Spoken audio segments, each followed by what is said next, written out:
Hey, how's it going? Jonathan here with Automate with Jonathan.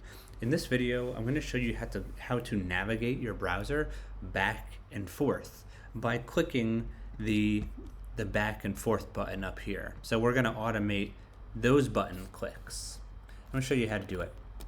In order to illustrate this, I've written a very simple script here.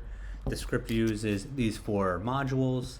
The time module I use for a couple of sleeps here. This is just lets things load and helps illustrate to you the workings of everything. The WebDriver module, buy, and service. The service is used to set your location and instantiate the WebDriver. So you do s equals service.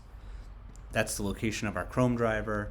And then we create the variable driver, set it to equal WebDriver.Chrome, and then we pass in this variable s as our service.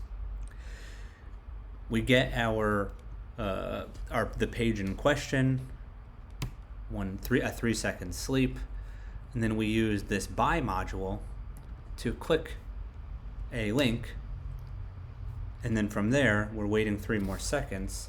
And say if we wanted to go back, what we do, well, this is either back or forth. So let's go back one, driver.back, and we'll wait 3 seconds, which is with the time.sleep, and then we'll do driver.forward.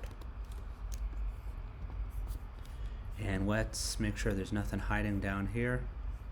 Okay, well, please like and subscribe. We'll leave that there for you. It's going to get the page in question. It should click this now. Should click these accessories. Okay, we've done that. Oops, it went back, and then is it going to go forward again? Yep, it went forward. So we're scrolling back and forward. It's all happening in real time with 3-second breaks between each click. So that's how you do it. These two methods, the .back method and the .forward method. If you got anything out of this video, please consider liking and subscribing. Thank you so much. Bye-bye.